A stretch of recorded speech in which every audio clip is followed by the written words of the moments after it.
سرکرده‌ایم PKK علی حیدر قیتان و رضا آلتون لقد شیخ سعید آمده به برنامه کرد سیاحتن به بیرانی.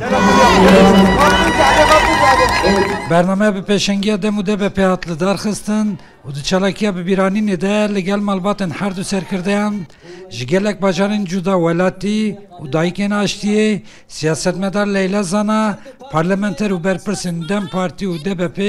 beşler bun.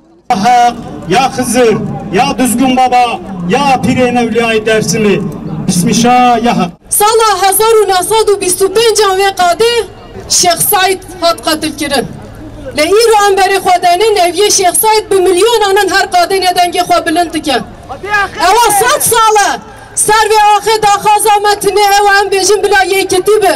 bila azadi bi, bila aşidi bi, bila ser ve ahir aşidi bi. خداتی ما سرویه سر وکیویه یا سر آشتیه و سر آزادیه ولاتین کش باجارین جدا جدا د چلاکیه یاد کرنه دا آماده بونجی به یک تنگی بانگا آشتیه بلند کرن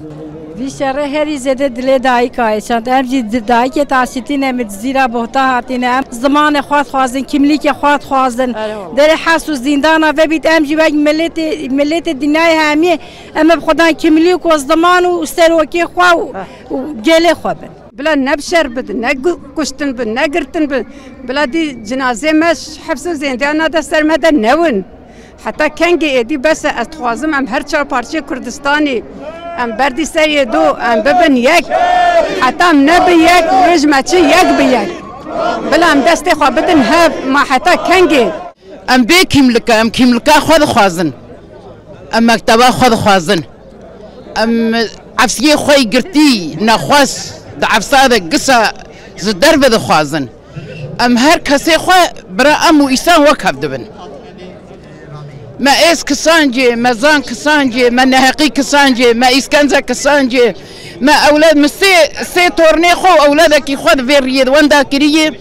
دیزی بارس ام تخوزی دولت ترکی جی گاوی بویجه دایی که ترکای عسکر و یه پولیس او جی دست خواب دن دست ما منو بخویم برشه دل دایی که هاو بشراوت ام همی دایی که نم دایی که آشیتیه نه ام بارشه دخوازن ام آشیتیه دخوازن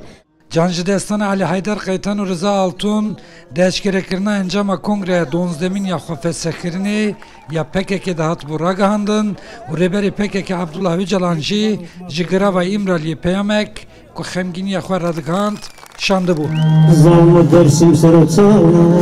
idmaro fendi hakkı jargare matse beveni. Abdülselam Akinci Rudav Ahmet